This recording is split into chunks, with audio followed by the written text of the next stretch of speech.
Hello everyone and welcome to Diaduka. আজি আমি discuss কৰিম আমাৰ সংবিধানত যিবোৰ অনুসূচী আছে তাৰ মানে আমি ইংলিছত যদি ক'বলৈ যাওঁ শিডিউলছ যি আমাৰ প্ৰথমতে আমাৰ যেতিয়া সংবিধান ষ্টাৰ্ট হৈছিলে তো তেতিয়া আমাৰ শিডিউলছ আছিলে 8টা তাৰ পিছত আমাৰ বৰ্তমান আছে 12টা শিডিউলছ সো এই 12টা শিডিউলৰ বিষয়ে আজি আমি আলোচনা কৰিম আৰু ইয়াৰ যেটো পিডিএফ হে পিডিএফটো আপোনালোকে আমাৰ টেলিগ্ৰাম চেনেলত পাব টেলিগ্ৰাম চেনেলটো আপোনালোকে জয়েন কৰি ল'ব মই টেলিগ্ৰাম চেনেলৰ যেটো লিংক হেতু আমি ডেসক্ৰিপচনত পাব নহলে মই কমেন্ট সেকশনত পিন কৰাই দিম সো মেইনলি আজি আমি ডিসকাস কৰিম আমাৰ শিডিউলছ সো ফাৰ্স্ট যেটো শিডিউল হৈছে এই শিডিউলটো আমাৰ first schedule second schedule third schedule এনেকৈ যাব ফাৰ্স্ট সেকেন্ড আপ টু 12 তো 12 নম্বৰলৈকে এনেকৈ যাব তো প্ৰথম শিডিউলটোত কি উল্লেখ আছে আমি হেতু চাওঁ আৰু সেই শিডিউলটোৰ লগত এটা আৰ্টিকল এটা ৰিলেট থাকিব সেই আৰ্টিকলটো কোনটো আৰ্টিকল হ'ব হেতু আমি ইয়াত ডিসকাস কৰিম সো ফাৰ্স্ট শিডিউলটোত কৈছে কি মেনশন আছে তাত ষ্টেট সমূহ আমাৰ যিমান ৰাজ্য আছে যিমান ইউনিয়ন টেৰিটৰি আছে সেইবিলাকৰ কি আছে সেইবিলাকৰ নাম উল্লেখ আছে সেইবিলাকৰ লিষ্টখন আছে আৰু তাৰ পিছত আমি যেতিয়া বৰ্তমান আমি যদি চাওঁ 28 খন আমাৰ ষ্টেট আছে আৰু 8 খন আমাৰ কি আছে ইউনিয়ন টেৰিটৰিজ আছে সো আই হোপ আপোনালোকে এই ইউনিয়ন টেৰিটৰিজ কিখনৰ নাম কেইটা জানে এতিয়া এই যেটো আৰ্টিকল এই আৰ্টিকলটো আছে আৰ্টিকল 1 ৰ পৰা 4 লৈকে কোড ইনক্লুড কৰা হৈছে ফাৰ্স্ট শিডিউলত ইনক্লুড কৰা হৈছে এতিয়া মেইনলি আমি শিডিউল বিলাক কিয় বনোৱা হল শিডিউল বিলাক কিয় বনালে যদি সেই বস্তুটো অলৰেডি আৰ্টিকলত আছে কিন্তু শিডিউল পাছত কিয় ক্ৰিয়েট কৰা হৈছে বা শিডিউল তেতিয়া কিয় বনালে শিডিউলটো এটো কাৰণে বনালে যাতে আমাৰ যিখিনি আমাৰ কিছুমান আমাৰ কি হয় খেলিমেলি হয় যাতে আমি সহজলভ্য হ'বলৈ আৰু কিছুমান ৰেফাৰেন্সৰ কাৰণে শিডিউলখিনি বনোৱা হৈছে যাতে আমি এটা সম্পূৰ্ণ আৰ্টিকল নিলিখি আমি এটা শিডিউল আমি ডাইৰেক্ট শিডিউল এটা দি পেলাই আমি এনেকৈ ক'ব পাৰো যে শৰ্ট নোটস বুলি আমি ক'ব পাৰো হয় নাই শিডিউলটোক আমি কি বুলি ক'ব পাৰো শৰ্ট নোটস বুলি ক'ব পাৰো কিয় কাৰণ ইয়াত চক 4টা আৰ্টিকল এটা শিডিউলত সোমাই গৈছে হয় নাই এই গোটেই 4টা আপ টু 1 ৰ পৰা 4 লৈকে গোটেই 4টা আৰ্টিকল এটা শিডিউলত হুইচ ইজ আৰ্টিকল মানে শিডিউল নাম্বাৰ 1 তাতে সোমাই গৈছে তাৰ মানে আমি শৰ্ট নোটস বুলি ক'ব পাৰো সিম্পলি আমি ফাৰ্স্ট শিডিউল বুলি যদি আমি লিখো তেতিয়া হলে মানে আৰ্টিকল 1 ৰ পৰা 4 লৈকে বুজাব সো হেতু কাৰণে শিডিউলখিনি আমাৰ বনোৱা হৈছে মানে নিজৰ কনভিনিয়েন্টৰ কাৰণে যাতে আমাৰ সুবিধা হওক এটা 2 নম্বৰ যেটো শিডিউল হেতু হৈছে সেকেন্ড শিডিউলত কি কৈছে ইয়াত কৈছে কিছুমান এমুলুমেন্টস কৈছে এলাউন্সেস কাক কাক দিয়া হ'ব কি দিয়া হ'ব প্ৰিভিলেজেস কাক কাক দিয়া হ'ব কি দিয়া হ'ব হেখিনি কথা কোৱা হৈছে এতিয়া এইখিনি বস্তু কাক কাক দিব আমাৰ প্ৰেসিডেন্টক দিব দেন গভৰ্ণৰছক দিব যিমান ষ্টেটৰ গভৰ্ণৰ আছে প্ৰেসিডেন্টটো আমাৰ এজনী আছে স্পিকাৰ আৰু ডেপুটি স্পিকাৰক দিব লোকসভাৰ তাৰ পিছত চেয়াৰম্যান আৰু ডেপুটি চেয়াৰম্যান থাকে ৰাজ্যসভাৰ হয়নে আপোনালোকে জানে নে যে চেয়াৰম্যান কোন হয় ৰাজ্যসভাৰ চেয়াৰম্যান কোন হয় কবচোন তাৰ পিছত স্পিকাৰ আৰু ডেপুটি স্পিকাৰ আমাৰ কি থাকে লেজিসলেটিভ এছেম্বলি থাকে ষ্টেট বিলাকৰ যিমান আছে সকলো ষ্টেটতটো নাই যিখিনিত আছে তাৰ পিছত চেয়াৰম্যান আৰু ডেপুটি চেয়াৰম্যান লেজিসলেটিভ কাউন্সিল থাকে কিন্তু আমাৰ অসমত নাই তাৰ পিছত সুপ্ৰিম কোৰ্টৰ যিসকল জাজ আছে হাই কোৰ্টৰ যিসকল জাজ আছে আৰু যি কেক বুলি আমি কওঁ controller and auditor general of India তেখেতৰ এই গোটেই সকলৰ মানে এলাউন্সেস হৈ গ'ল প্ৰিভিলেজেস হৈ গ'ল তেওঁলোকক কি এলাউন্সেস দিয়া হ'ব তেওঁলোকৰ কি প্ৰিভিলেজেস থাকিব সেইখিনি কথা ইয়াত উল্লেখ আছে এতিয়া ইয়াত আপোনালোকে ক'ব যে কন্ট্ৰোলাৰ এণ্ড অডিটৰ অফ মানে অডিটৰ জেনেৰেল অফ ইণ্ডিয়া যেটো আমি কেক বুলি কওঁ এটো কিমান নম্বৰ আৰ্টিকলত আছে এটো কমেন্ট সেকশনত জনাব এতিয়া ইয়াৰ লগত আৰ্টিকল কিখিনি ৰিলেটেড হৈ আছে আৰ্টিকল 59(3) আছে 65(3) আছে 75(6) আছে 97 125 148(3)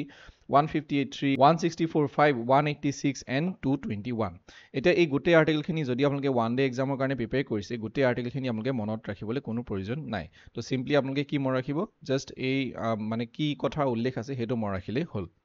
তাৰ পিছত আমি আহিছো শিডিউল নাম্বাৰ আমাৰ যি থাৰ্ড শিডিউলত আমাৰ কি আছে this provides for the norms of oath and affirmations যে যিমানখিনি oath হ'ব যে affirmations যেটো শপত গ্ৰহণ যি প্ৰক্ৰিয়া হয় এই প্ৰক্ৰিয়াটোৰ বিষয়ে ইয়াত লিখা আছে যে কোনসকলে শপত গ্ৰহণ কৰিব বা কেনেকৈ কৰিব ইউনিয়ন আৰু ষ্টেট মিনিষ্টাৰ আমাৰ থাকে হয়নে এতিয়া আমাৰ ইলেকশ্যন হৈ গ'ল তাৰ পিছত তেওঁলোকে শপত গ্ৰহণ কৰিলে তাৰ পিছত election candidates election of the parliament আৰু ষ্টেট লেজিসলেচাৰ পাৰ্লিয়ামেন্টত মানে আমাৰ পাৰ্লিয়ামেন্টত হৈ গ'ল বা আমাৰ ষ্টেটৰ ক্ষেত্ৰত ষ্টেট লেজিসলেচাৰ তাত যদি যিসকলে ইলেকশ্যন হৈ পেলাই গৈছে তেওঁলোকে শপত গ্ৰহণ কৰিব সো তেওঁলোকৰ কথা উল্লেখ আছে যে শপত গ্ৰহণৰ প্ৰক্ৰিয়াটোৰ কথা উল্লেখ আছে তাৰ পিছত যিসকল পাৰ্লিয়ামেন্টৰ মেম্বাৰ আছে এমপি বুলি কওঁ আমি তাৰ পিছত এমএলএ আছে তেওঁলোকৰ কথা লিখা আছে তেওঁলোকৰ শপত গ্ৰহণ তাৰ পিছত সুপ্ৰিম কোৰ্ট আৰু হাই কোৰ্টৰ জাজসকলৰ আৰু কেক তো এই সকলৰ যি শপত গ্ৰহণৰ যেটো প্ৰক্ৰিয়া আৰু শপত গ্ৰহণ কেনেকৈ কৰিব শপত গ্ৰহণ কোনে কোনে কৰিব সেইখিনি কথাত উল্লেখ আছে আৰ্টিকল 75(4) 99 124(6) আৰু 148(2) 164(3) 188 আৰু 219 ৰ কথা এইকেইটা আৰ্টিকল শিডিউল নাম্বাৰ 3 লগত ৰিলেটেড আছে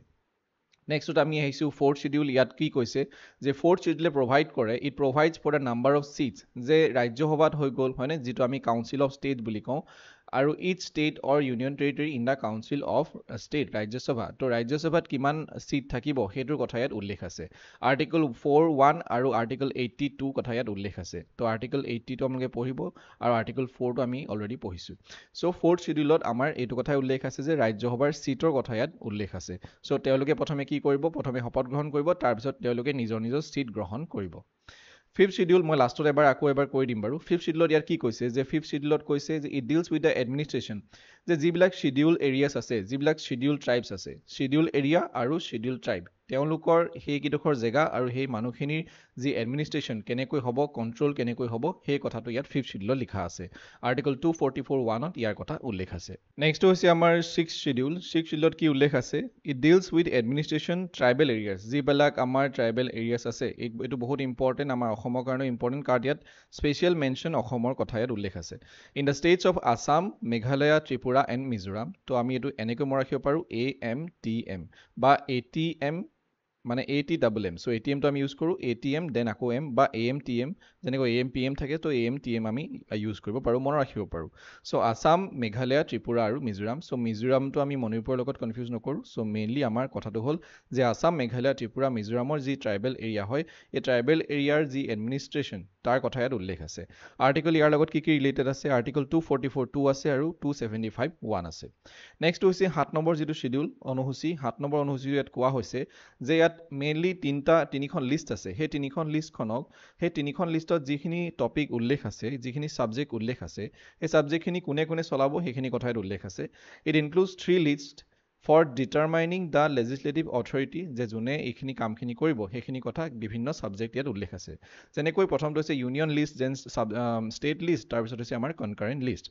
ইউনিয়ন লিষ্টটো হৈছে ইয়াত মেইনলি সেন্ট্ৰেল গভৰ্ণমেণ্টে কাম কৰিব ইনক্লুডছ সাবজেক্টছ অফ নেশ্যনেল ইম্পৰ্টেন্স যি আমাৰ ৰাজ্যখনৰ যদি কিবা ইম্পৰ্টেন্সৰ কথা আছে যেনেকৈ যুদ্ধ ক্ষেত্ৰত হৈ গ'ল বা যিকোনো ক্ষেত্ৰত যিটো কথাই গোটেই ৰাজ্যখনত এফেক্ট কৰিব সেই কথাটো ইউনিয়ন লিষ্টে চাব যেনেকৈ ডিফেন্সৰ কথা হৈ গ'ল ফৰেন এফেয়াৰ্স হৈ গ'ল for which only the central government can make laws so আমি গম পালো যে ইউনিয়ন লিষ্টত যিখিনি টপিক আছে সেই গোটেইখিনি টপিকৰ ওপৰত কোনে কানুন মানে ল বনাব পাৰিব এক্ট বনাব পাৰিব সেইটো হৈছে চেন্ট্ৰেল গভৰ্ণমেণ্ট নেক্সট হৈছে ষ্টেট লিষ্ট আৰু এই নামটোৱে আমি গম পাইছো যে ষ্টেট লিষ্ট মানে ইয়াত কোনে কাম কৰিব ষ্টেট গভৰ্ণমেণ্টে কাম কৰিব যেনেকৈ হৈ গ'ল পাব্লিক হেল্থৰ ওপৰত কথাটো হৈ গ'ল পুলিচৰ ক্ষেত্ৰত যেনেকৈ আমাৰ ইয়াত যিখিনি যেনেকৈ অসম পুলিচ আছে হয়নে তো তাৰ ওপৰত কোনে ডিচিশ্যন ল'ব কোনে ল বনাব ষ্টেট গভৰ্ণমেণ্টে বনাব নেক্সট হৈছে কনকাৰেন্ট লিষ্টটো হৈছে এনেকুৱা এখন লিষ্ট যিখনত চেন্ট্ৰেলেও পাৰে আৰু ষ্টেট গভৰ্ণমেণ্টও পাৰে তাৰ মানে ইয়াত যিখিনি সাবজেক্টৰ উল্লেখ আছে সেই সাবজেক্টখিনিৰ ওপৰত চেন্ট্ৰেল গভৰ্ণমেণ্টেও ল বনাব পাৰিব আৰু ষ্টেট গভৰ্ণমেণ্টেও ল বনাব পাৰিব কেন মেক লছ যেনেকৈ for example subject joint importance যিটো মই ক'লো যে জইণ্টলি তেওঁলোকে কাম কৰে এডুকেশ্যনৰ ক্ষেত্ৰত হৈ গ'ল মেৰিজ হৈ গ'ল এইখিনি এনেকুৱা কিছুমান ক্ষেত্ৰত তেওঁলোকে মানে চেন্ট্ৰেল আৰু ষ্টেট গভৰ্ণমেণ্ট দুইটাই মিলি কাম কৰিব এইটো আৰ্টিকল ৰিলেটেড আছে আৰ্টিকল 246 ভেৰি ইম্পৰ্টেন্ট মনত ৰাখিব নেক্সট হৈছে 8 নম্বৰ শিডিউল ইয়াত কৈছে 8 নম্বৰ শিডিউল আমাৰ পৰীক্ষাত মানে আহি থাকে সদায় যে ইয়াত লেংগুৱেজৰ কথা আছে যি আমাৰ কেটা লেংগুৱেজ আছে আমাৰ 22টা যি লেংগুৱেজ আছে সেই 22টা লেংগুৱেজৰ কথা ইয়াত উল্লেখ আছে it contains the list of recognised languages in India originally 14টা আছিলে তাৰপিছত বৰ্তমান 22টা লেংগুৱেজ আছে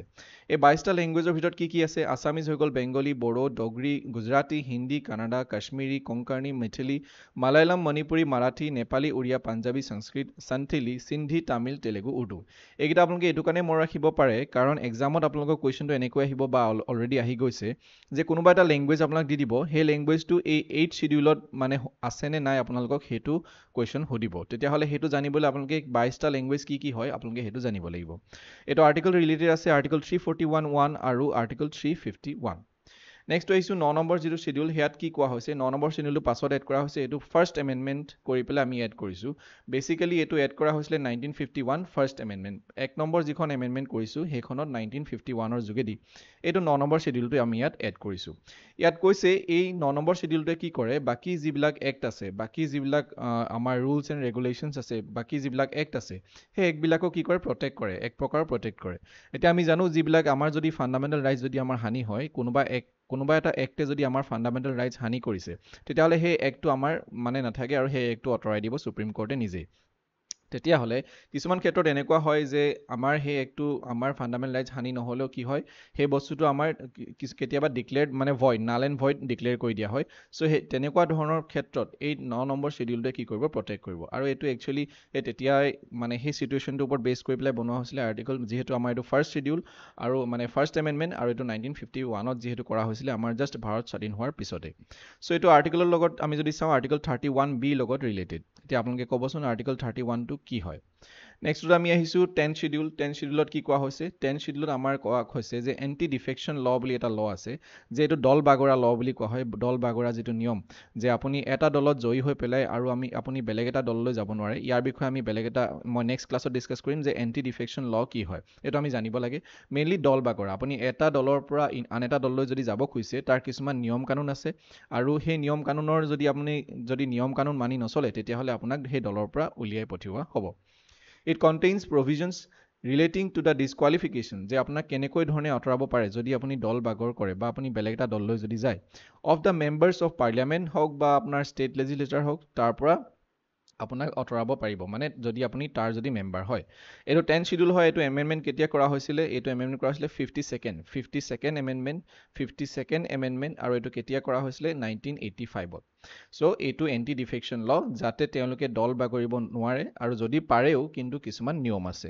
সেই নিয়মখিনি যদি তেওঁলোকে যদি মানি নচলে তেতিয়াহ'লে তেওঁলোকক ডিছকুৱালিফাই কৰা হ'ব আৰ্টিকলছ 1022 আৰু 191 লগত এইটো ৰিলেটেড চ' নেক্সটটো হৈছে 11 শ্বেডিউল 11 শ্বেডিউলত ইয়াত কি কোৱা হৈছে এইটো এড কৰা হৈছিলে 1992ত ভেৰি ইম্পৰ্টেণ্ট এইটো আমি 73rd এমেণ্ডমেণ্টৰ যোগেদি 1992ত এইটো এড কৰা হৈছিলে আৰু ইয়াত কি কৰা হৈছে যে পঞ্চায়তৰ যিখিনি পঞ্চায়তৰ পাৱাৰ হৈ গ'ল বা অথৰিটি হৈ গ'ল ৰেছপঞ্চিবিলিটিজ কি আছে পঞ্চায়তৰ হয়নে তো সেইটো আমি জানো যে পঞ্চায়তটো আগতে DPSPত আছিলে তো DPSPত কোনটো আৰ্টিকলত আছে আপোনালোকে ক'ব পাৰিবনে তাৰপিছত এইটো ইয়াত এড কৰা হৈছে 11 শ্বেডিউলত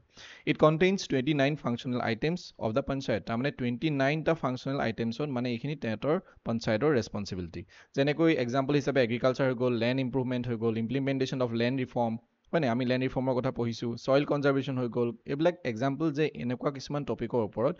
পঞ্চায়তে কাম কৰিব এইটো আৰ্টিকল ৰিলেটেড আছে আৰ্টিকল 243Gৰ লগত নেক্সট হৈছে 12 শ্বেডিউল আৰু এইটো লাষ্ট হয় ইট ডিলছ উইথ দ্য এইটো আমাৰ এড কৰা হৈছিলে 74 তো সেইটো হৈছে 73rd এইটো হৈছে 74th এমেণ্ডমেণ্ট 1992তে এইটো এড কৰা হৈছিলে ইয়াতো ছেম হয় পাৱাৰ্ছ আছে অথৰিটিজ আছে ৰেছপঞ্চিবিলিটিজ আছে কাৰ আছে মিউনিচিপালিটি আমি জানো যে মিউনিচিপালিটি পাছত এড কৰা হৈছিলে সেইটো DPSPত আছিলে এতিয়া ইয়াত যেনেকৈ আগতে আমি পাইছিলোঁ যে ইয়াত কেইটা আছিলে ইয়াত মানে পঞ্চায়তৰ ক্ষেত্ৰত 29টা ফাংচনেল আইটেমছ আৰু ইয়াত আছে 18টা ফাংচনেল আইটেমছ যেনেকৈ হৈ গ'ল টাউন প্লেনিং কেনেকৈ হ'ব ৰেগুলেশ্যন অফ লেণ্ড ইউজ হয় নাই কনষ্ট্ৰাকশ্যন অফ বিল্ডিং ক'ত হৈছে বা এনেকুৱা কিছুমান টপিকৰ ওপৰত মিউনিচিপালিটি কাম কৰিব এইটো ৰিলেটেড আছে আৰ্টিকল 243W তাৰমানে 243A B C D এনেকৈ গৈ এইটো W পাইছেগৈ চ' আৰ্টিকল 243W লগত এইটো ৰিলেটেড এতিয়া আমি দুটা MCQ চাই লওঁ ইম্পৰ্টেণ্ট এইটো আমাৰ প্ৰিভিয়াছ ইয়েৰ কুৱেশ্যন আহি গৈছে the 9th schedule was introduced in the Constitution of India যে 9 নম্বৰ শিডিউল যিটো আমি পাইছোঁ যে যিটো আমাৰ ফাৰ্ষ্ট এমেণ্ডমেণ্ট হয় ফাৰ্ষ্ট এমেণ্ডমেণ্ট মানে ফাৰ্ষ্ট সংশোধনী আইন প্ৰথমবাৰ সংশোধন কৰা হৈছিলে আমাৰ ভাৰতীয় সংবিধানখন চ' সেই বস্তুটো যেতিয়া আমাৰ সংশোধনী কৰা হৈছিলে বা যেতিয়া আমাৰ ইন্ট্ৰডিউচ কৰা হৈছিলে 9 নম্বৰ শিডিউলটো তেতিয়া আমাৰ প্ৰাইম মিনিষ্টাৰ কোন আছিলে সেইটোৱে আমাক সুধিছে তেতিয়া আমাৰ ইয়াৰ উত্তৰটো কি হ'ব option number A Jawaharlal Nehru নেক্সটটো হৈছে which one of the following schedules of the constitution তলৰ কোনটোৱে আমাক কি বুজাইছে কাৰ লগত ৰিলেটেড এণ্টি ডিফেকশ্যনৰ লগত ৰিলেটেড মই কৈছিলোঁ অলপ আগত যে দল বাগৰা বুলি কোৱা হয় আৰু এইটো কাৰ লগত ৰিলেটেড মানে কোনটো হ'ব ইয়াৰ আনচাৰটো অপশ্যন নম্বৰ D 10 শিডিউল চ' ইমানখিনি আছিলে আজিৰ কাৰণে আই হোপ মই যিদৰে আমি ডিছকাছ কৰিলোঁ আপোনালোকে ভালদৰে বুজি পাইছে যদি কিবা ডাউট থাকে আপোনালোকে কমেণ্ট ছেকশ্যনত জনাব আৰু যদি ভিডিঅ'টো ভাল লাগে এটা লাইক কৰিব ছাবস্ক্ৰাইব কৰিব thank you everyone good night take care